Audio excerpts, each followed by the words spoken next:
a delicious cheesy quesadilla wrapped around a beefy burrito. Stop. Yup, itulah momen saat Nikola Jokic di draft di NBA.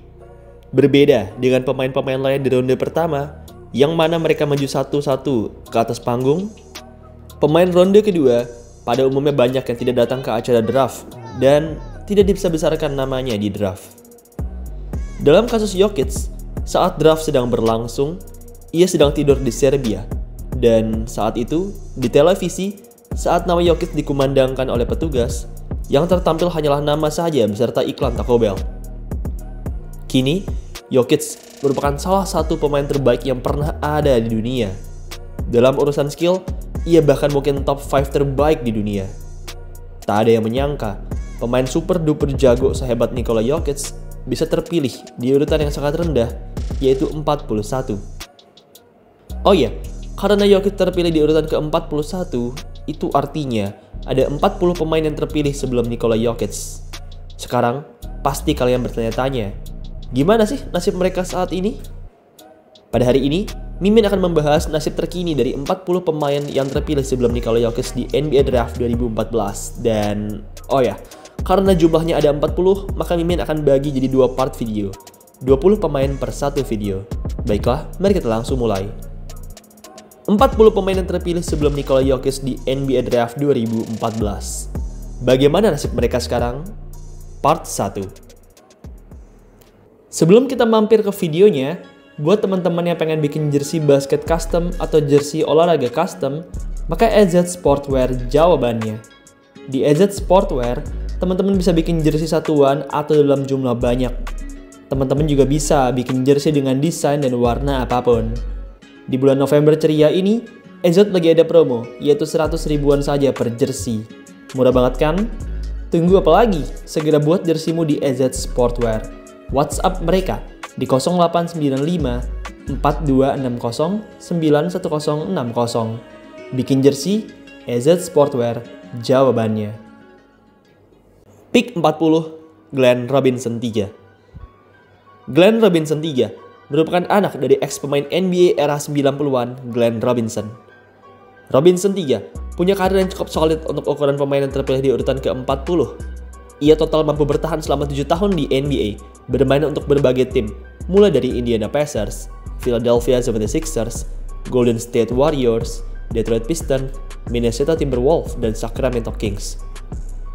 Musim 2020-2021 menjadi musim terakhir Glenn Robinson di NBA. Ia saat itu tampil cukup solid, mencatatkan 5,3 points per game dan 2,0 rebound per game pada 23 pertandingan. Glenn kini sudah tidak lagi di NBA. Ia kini bermain di Liga Basket Korea Selatan untuk Seoul Samsung Thunders. Robinson tampil cukup oke di Korsel. Musim 2024-2025 kemarin, bermain pada 18 pertandingan. Pemain setinggi 198 cm ini tampil cukup apik dengan 14,3 points, 5,9 rebound, dan 2,0 assist per game. Pick 39, Jerami Grant. Sama seperti Glenn Robinson, Grant juga memiliki karir yang bisa dibilang sangat baik untuk ukuran pemain pick ke-39. Semenjak awal karirnya, Jerami langsung tampil solid dengan rata 6,3 poin dan 3,0 rebounds. Seiring berjalannya waktu, karirnya terus-menerus meningkat. Pada 2020, ia pindah tim ke Detroit Pistons. Tim Pistons yang buruk rupanya sangat membantu perkembangan permainannya. Grant jadi mendapat menit bermain yang lebih banyak dan bahkan berhasil mencetak rataan 22,3 poin per game di musim pertamanya bersama Pistons tersebut. Kini, Jerami Grant masih bermain di NBA. Di musim 2025-2026 ini, bermain pada 12 pertandingan bersama Blazers, Grant tampil baik dengan rataan 17,7 poin dan 2,8 rebound per game. Pick 38, Spencer Dinwiddie. Di sepanjang 11 tahun karirnya di NBA, Dinwiddie paling dikenal sebagai point guard utamanya Brooklyn Nets.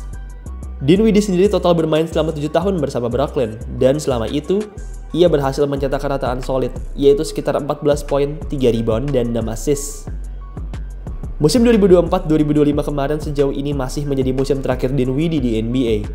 Pada offseason 2025 ini, ia sebenarnya sempat bergabung dengan Charlotte Hornets. Sayang, pada 16 Oktober 2025, ia dilepas oleh Hornets. menjadikannya sebagai pemain bebas agen. Karena tidak mendapatkan tim NBA, Dinwiddie pun kemudian beralih ke Liga Eropa. Kini, pemain berusia 32 tahun ini bermain di Bayern Munich. Dinwiddie tampil oke di Bayern.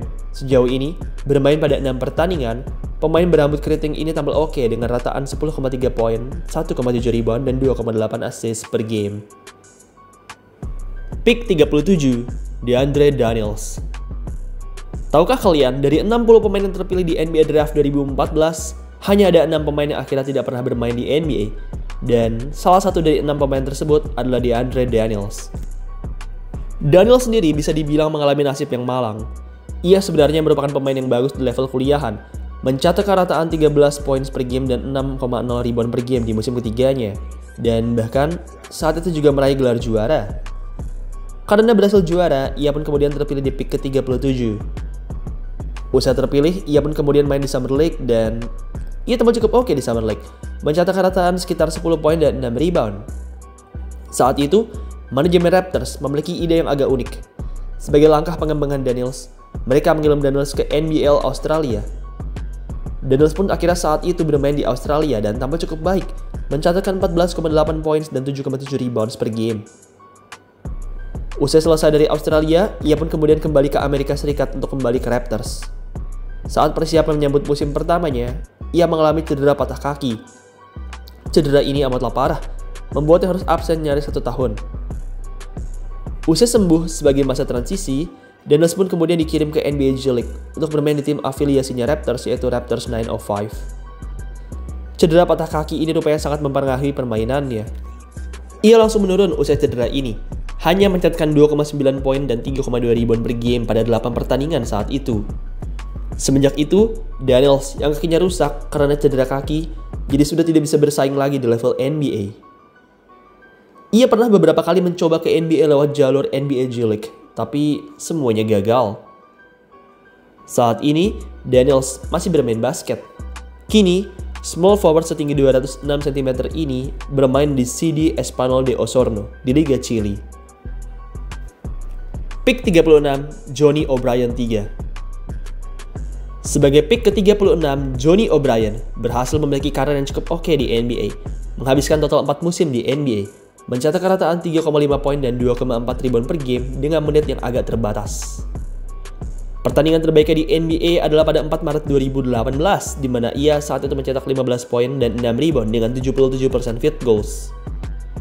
Semenjak 2018, Johnny sudah tidak lagi di NBA. Ia saat itu kemudian merantau ke berbagai tempat seperti Rusia, Turki, Filipina, Cina, Jepang, dan lain sebagainya. Saat ini, Brian masih aktif bermain di liga profesional. Ia kini bermain di Sagesse Sports Club, yaitu sebuah tim yang berada di Liga Lebanon. Pick 35, Jarnell Stokes. Di pick ke-35, kita punya Jarnell Stokes. Stokes total hanya bermain pada 28 pertandingan saja selama 3 musimnya di NBA. Stokes sendiri tidak bisa bertahan lama karena ia tidak punya skill set yang mumpuni untuk ukuran center modern NBA. Ia tidak bisa menembak tembakan 3 points. Tingginya yang 206 cm juga dianggap kurang oke untuk ukuran center murni. Akhirnya, karena masalah skill set tersebut, ia pun keluar dari NBA setelah musim ketiganya. Usai keluar dari NBA, Stokes pun kemudian hijrah ke Cina. Stokes tampil cantik di Cina. Selama 3 musimnya di sana, ia selalu berhasil mencetak rataan lebih dari 20 poin dan lebih dari 10 rebound. Usai bermain di Cina, ia pun kemudian pindah ke Korea Selatan. Sayangnya, ia melanggar kontraknya di Korea Selatan saat itu, dan kemudian di-ban selama 2 tahun di Liga Basket Korea. Karena kasus tersebut, ia pun sampai sekarang tidak lagi bermain basket. Kini, ia sudah tidak lagi bermain basket. Ia kini merupakan penulis dan produser film. Ia punya perusahaan yang bernama Stock Bros Media. Menurut websitenya, yaitu stockbros.com, perusahaan milik Jarnell Stokes ini telah menghasilkan 8 film. Buat kalian yang mau cek, kalian bisa langsung aja buka websitenya, yaitu stockbros.com. Pick 34, Klay Anthony Early. Pada NBA Draft 2014, Klay Anthony terpilih di urutan ke-34 oleh New York Knicks. Usai terpilih, ia pun kemudian bermain selama 2 musim bersama Knicks. Klay Anthony tampil cukup apik di musim perdananya dengan rataan sekitar 5 poin dan 2 rebound. Sayang, di musim keduanya, ia mengalami penurunan yang signifikan. Usai 2 musim di NBA, ia pun kemudian bermain di NBA G-League. Di G-League, ia selalu berusaha untuk tampil apik supaya bisa kembali ke NBA. Namun, sayang, usahanya tidak membuahkan hasil. Usai gagal kembali ke NBA, Early pun kemudian menjadi pemain mancanegara. Kini, ia masih bermain basket. Kini, ia bermain di Al Arabi SC di Liga Basket Qatar. Pick 33, Joe Harris. Joe Harris bisa dibilang sebagai salah satu draft steal di angkatan ini. Ia mengawali karirnya dengan lemah, mencatatkan hanya 2,5 poin per game di 2 musim pertamanya dengan Cavaliers. Harris sendiri bisa tampil kurang apik di Cavs karena Cavs memang merupakan tim papan atas. Harris tidak mendapat banyak waktu bermain di 2 tahun pertamanya itu, sehingga ia pun tidak bisa berkembang. Pada Juli 2016, ia kemudian bergabung dengan Brooklyn Nets. Di Nets, Harris langsung mendapat kesempatan bermain yang banyak. Di tahun ketiganya dengan Nets, ia langsung menjadi starting shooting guard. Harris sendiri total bermain selama 7 tahun di Brooklyn. Selama 7 tahun tersebut, ia berhasil menjadi pemain dengan 3 points made terbanyak di Nets dengan total 984 3 points. Musim 2023-2024 menjadi musim terakhir Joe Harris di NBA. Usai musim terakhirnya tersebut, pada 15 Agustus 2024, ia pun kemudian memutuskan untuk pensiun dari NBA. Kini, ia sedang menikmati hidup sembari menjalankan bisnisnya dan berkumpul dengan keluarganya. Rumornya, Harris tahun depan mungkin saja akan bergabung dengan tim kepelatihan NBA, terutama untuk tim Brooklyn Nets. Pick 32, KJ McDaniels. Yang satu ini pastinya sudah tidak asing lagi. Yep, KJ sudah sangat malang melintang di dunia perbasketan Indonesia. Sebelum ke IBL, KJ merupakan pemain atletik yang bermain di NBA. KJ sebenarnya mengawali musimnya dengan solid, mencatatkan rataan sekitar 8 poin, 3 rebound, dan 1 blok untuk Sixers dan Rockets. Selama di NBA, ia dikenal sebagai seorang dunker yang luar biasa atletik. Sayang, di 2 musim berikutnya, ia mengalami penurunan menit bermain. Kemungkinan alasan mengapa KJ tidak mampu bertahan lama di NBA adalah karena ketidakmampuan yang mencetak tembakan 3 angka. Meski berposisi sebagai small man, tapi KJ tidak begitu handal dalam mencetak tembakan 3 angka. Ia tercatat hanya mampu mencetak rataan 29% 3 point selama 3 tahunnya di NBA. KJ juga tidak punya skill offense yang terlalu baik. Memang, harus diakui skill defense-nya memang cukup oke di NBA. Tapi untuk offense, tim-tim NBA menganggap KJ kurang baik dalam offense. Usai gagal di NBA, ia pun kemudian menjajal NBA G-League. Beberapa tahun di G-League rupanya tidak berhasil membawanya kembali ke NBA. Usai gagal, ia pun kemudian menjadi pemain mancanegara. Pada 2023, KJ bergabung dengan tim IBL, Pelita Jaya. KJ punya karir yang baik di IBL. Ia berhasil meraih gelar juara IBL di 2024 dan Best Import Player 2025. Saat ini, KJ masih berstatus sebagai pemain Pelita Jaya. Ia bisa dibilang merupakan pemain terbaik di Pelita Jaya. Pick 31, Damian Inglis. Inglis masih berusia sangat muda saat ia terpilih di draft. Usianya masih 19 tahun saat itu, menjadikannya sebagai salah satu pemain termuda yang terpilih di draft 2014. Inglis sebenarnya punya potensial yang cukup baik. Sayang, ia mengalami cedera cukup parah di awal karirnya. Inglis mengalami patah kaki pada pre-draft workout 2014. Patah kaki ini rupanya sangat mempengaruhi skillnya. Operasi yang dilakukan pada kakinya dikabarkan tidak berakhir baik, sehingga membuat kakinya tidak sembuh dengan maksimal. Inglis pun sampai-sampai tidak bisa bermain di musim rookie-nya, dan baru bisa menjalani debutnya di 2015-2016. Inglis tampil kurang baik di musim debutnya, mencatatkan hanya 1,8 poin dan 1,6 rebound per game, dengan persentase yang kurang baik. Usai musim tersebut, Inglis pun sudah tidak lagi diminati oleh tim-tim NBA. Ia kemudian menjadi pemain mancanegara, bermain di berbagai negara, mulai dari Prancis, Italia, Spanyol, dan lain sebagainya. Saat ini, Inglis bermain untuk klub basket Jepang, yaitu Yokohama Big Corsairs. Ia tampil cukup oke di Yokohama, mencatatkan rata 16,7 poin per game dan 9,1 rebound per game. Pick 30, Kyle Anderson. Kyle Anderson merupakan pemain terakhir yang terpilih di ronde pertama NBA Draft 2014. Pemain berdarah Amerika, Cina ini memiliki karir yang amat solid di NBA. Meski gerakannya terlihat lambat dan aneh, tapi IQ, jangkauan, serta skillnya membuatnya mampu menjadi trade yang ditakuti di NBA. Selama 12 tahunnya di NBA, Anderson selalu berhasil menjadi role player yang baik untuk timnya. Musim terbaik Anderson di NBA adalah di musim 2020-2021, di mana saat itu ia tampil cukup solid dengan rataan sekitar 12 poin dan 6 rebound. Kini, pemain berusia 32 tahun ini masih bermain di NBA. Kini ia bermain di Utah Jazz, mencetak rataan sekitar 7 poin dan 2 rebound. Pick 29, Josh Huestis. Josh Huestis mengawali 2 tahun pertamanya di G-League. Ia memang pernah bermain di NBA, tapi sebagian besar waktunya ia habiskan di G-League.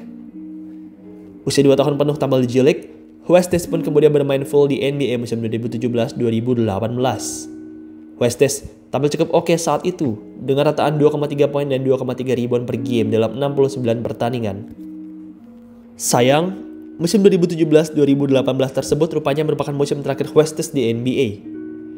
Usai musim tersebut, OKC tidak memperpanjang kontrak Huestis. Huestis juga saat itu sudah tidak diminati oleh banyak tim. Usia yang sudah relatif tua dan kemampuan menembak yang kurang baik membuat tim-tim NBA jadi enggan memakai jasanya. Musim 2021-2022 menjadi musim profesional terakhir dari Josh Huestis. Huestis bermain dengan Canton Charge di NBA G-League saat itu, dan saat itu ia hanya mampu mencetak rataan sekitar 7 poin dan 5 rebound. Kini, ia sudah tidak menjadi atlet profesional. Ia kini merupakan pelatih basket freelance di Amerika Serikat. Ia sering mengadakan camp-camp basket di wilayahnya.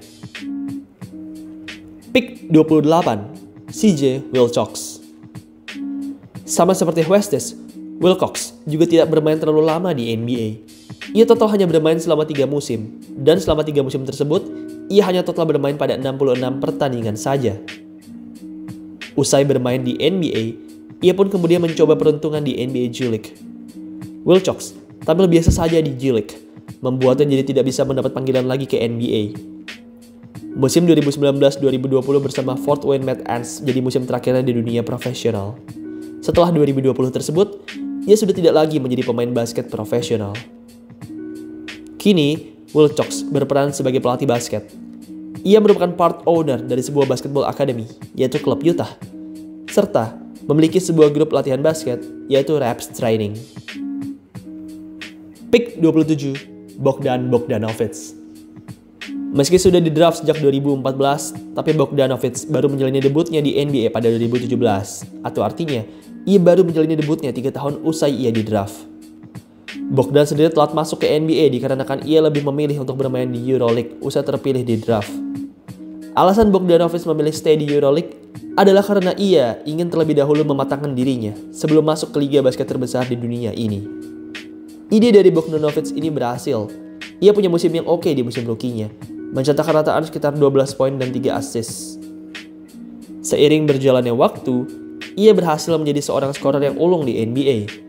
Ia bahkan sempat mencetak rataan sekitar 17 poin dan 3 rebound pada musim 2023-2024. Itu merupakan musim terbaiknya di NBA. Kini, Bogdanovic masih bermain di NBA. Ia kini bermain di LA Clippers, mencetak rataan sekitar 9 poin dan 3 rebound. Pick 26, PJ Hairston. Tahukah kalian, PJ Hairston merupakan pemain G-League pertama yang terpilih di NBA Draft ronde pertama di sepanjang sejarah NBA. Iya, Hairston memang sempat bermain di level kuliahan. Meski begitu, pada 2013, ia sempat melanggar beberapa aturan hukum, seperti kepemilikan obat-obatan terlarang, tidak tertib berlalu lintas, hingga kasus-kasus kecurangan di NCAA. Karena berbagai kasus ini, pelatih UNC, Roy Williams, saat itu memutuskan untuk men-scores Hairston. Usai di-ban dari NCAA, Hairston pun kemudian mendaftarkan diri ke NBA G-League. Hairston tampil apik di G-League, mencatatkan 21,8 poin dan 3,5 rebound per game. Karena performa cantiknya, Hairston pun kemudian di-draft oleh Charlotte Hornets, yang mana saat itu bertopeng Miami Heat. Hairston saat itu menjadi pemain G-League pertama yang terpilih di ronde pertama NBA Draft. Hal ini merupakan hal yang bersejarah. Hairston sebenarnya punya bakat dan karir yang solid di awal 2 tahunnya di NBA. Sayangnya, karena ia memang pada dasarnya merupakan anak yang berandal, ia pun jadi tidak bisa bertahan lama di NBA. Ia sering terlibat perkelahian dan tidak tertib selama di NBA, membuat tim-tim NBA jadi enggan memakainya. Pada 2018, di usia 25 tahun, Hairston memutuskan untuk pensiun dari basket. Ia berkata, masalah kesehatan menjadi penyebab ia pensiun. Usai pensiun, ia berubah menjadi gendut dan out of shape. Kini, ia menjadi podcaster sambil sesekali melatih basket freelance. Pick 25, Clint Capela. Yang satu ini bisa dibilang cukup populer. Capela merupakan center jago defense yang dikenal sebagai pemain Houston Rockets. Masa prime-nya di NBA adalah di musim 2018-2019 bersama Rockets, di mana saat itu ia mencatatkan 16,6 poin, 12,7 rebound per game, dan 1,5 blocks per game. Usai 6 tahun di Houston Rockets, Capela pun kemudian pindah ke Atlanta Hawks. Capela cukup lama bermain di Hawks. Ia total bermain selama 5 tahun di Atlanta Hawks. Pada 2025, Capela terlibat dalam trade raksasa yang melibatkan 7 tim, dan rupanya di trade raksasa tersebut, Capela kembali ke tim lamanya, yaitu Houston Rockets. Saat ini, Capela bermain untuk Houston. Menit bermainnya sudah jauh lebih menurun dibanding saat masa jayanya dulu. Kini, ia hanya mendapat rataan sekitar 10 menit saja per pertandingannya, dan hanya bisa mencetak rataan 3,6 poin dan 4,5 rebound per game. Pick 24, Shabazz Napier. Shabazz punya karir yang cukup solid di NBA. Ia total bermain selama 6 tahun di NBA dan mencetak rataan sekitar 7 poin dan 2 assist di NBA. Usai musim COVID 2019-2020, pemain asal Puerto Rico ini kemudian menjadi pemain mancanegara. Tim Bayern Munich menjadi tim terakhirnya di level profesional. Musim 2024-2025 kemarin, bermain pada 71 pertandingan dengan Bayern, ia tampil solid dengan rataan sekitar 10 poin dan 3 assist. Kini, ia sudah pensiun dari basket. Kini ia menjabat sebagai coaching apprentice di Washington Wizards. Tugasnya adalah membantu staf kepelatihan sembari menganalisa pola dan strategi tim Wizards dan tim lawan. Pick 23, Rodney Hood. Rodney Hood merupakan seorang shooter mid-range yang memiliki masa prime di 2017-2018. Pada 2017-2018, Rodney, yang saat itu merupakan six man dari Utah Jazz dan Cleveland Cavaliers, sukses mencetak rataan sekitar 15 poin dan 3 rebound. Hood memiliki karir yang baik, dan karirnya terlihat terus menanjak. Sayang, pada Desember 2019, ia sempat mengalami cedera Achilles, dan sejak itu, karirnya pun terus meredup. Karir Hood terus-menerus menurun, dan akhirnya musim 2021-2022 pun menjadi musim terakhirnya di NBA. Usai NBA, Hood sempat mencoba bermain di G League. Meski begitu, performanya di G League pun rupanya juga tidak terlalu baik. Pada 21 November 2024, usai selesai bermain di NBA dan G League, Hood pun mengumumkan kepensiunannya dari NBA. Saat ini, Hood tengah menikmati masa pensiunnya. Meski begitu, Hood berkata bahwa ia ingin menjadi pelatih basket. Mungkin saja di musim depan, kita akan melihatnya menjadi pelatih, entah itu di NBA atau di tempat lain. Pick 22, Jordan Adams. Selain KJ McDaniels di angkatan 2014 ini, ada juga pemain IBL yang lain, yaitu Jordan Adams. Adams termasuk pemain yang di-pick cukup tinggi di NBA Draft. Berkat penampilan apiknya di UCLA, ia jadi berhasil terpilih di urutan ke-22 oleh tim Memphis Grizzlies. Sayangnya, masalah cedera menjadi penghambat Adams untuk tumbuh dengan baik di NBA. Ia tercatat harus menjalani beberapa operasi di 2 musim pertamanya di Grizzlies. Akibat cedera ini, Adams pun jadi tidak bisa lagi lincah dan gesit seperti dulu. Adams sendiri akhirnya bertahan hanya 2 tahun di NBA. Setelah itu, ia pun menjadi pemain mancanegara untuk berbagai tim. Saat ini, ia bermain di IBL, tepatnya untuk klub Dewa United Banten. Adams merupakan pemain yang sangatlah hebat di IBL. Ia pernah 2 kali mencatatkan All IBL First Team, IBL All-Star, juara IBL, serta IBL 3-Point Contest Champion. Pick 21, Mitch McGary. Mitch McGary sebenarnya merupakan pemain yang luar biasa bertalenta. Di musim pertamanya saja, di tengah persaingan yang kuat di internal di tim OKC, ia masih berhasil tampil solid dengan rataan sekitar 6 poin dan 5 rebound. Sayangnya, McGarry punya masalah dengan obat-obatan terlarang. Ia diketahui memiliki adiksi terhadap obat-obatan terlarang, membuatnya jadi tidak bisa fokus dalam bermain basket. Akhirnya, usai 2 tahun bermain di NBA dan usai 2 tahun berurusan dengan obat-obatan terlarang, McGarry pun keluar dari olahraga basket. Semenjak keluar dari basket 2016, ia tidak pernah lagi bermain di level profesional. Saat ini, McGarry hanyalah menjadi seorang pria biasa. Ia seharusnya bisa menjadi seorang miliarder kaya raya bergelimang harta. Namun langkah salah yang ia pilih di awal karirnya membuatnya jadi tidak bisa mencapai hal tersebut. Ia kini membuka bisnis modifikasi kendaraan. Ia juga punya bisnis jasa membersihkan bangunan dengan water pressure. Dengan pick ke-21 tadi, Mitch McGarry, maka berakhirlah sudah video di part 1 ini. Next, kita akan bahas video part 2, di mana di sana akan ada banyak nama-nama yang lebih beken seperti Zach LaVine, Andrew Wiggins, Julius Randle, hingga Joel Embiid. Baiklah, demikian video pada hari ini dan sampai jumpa di video part 2.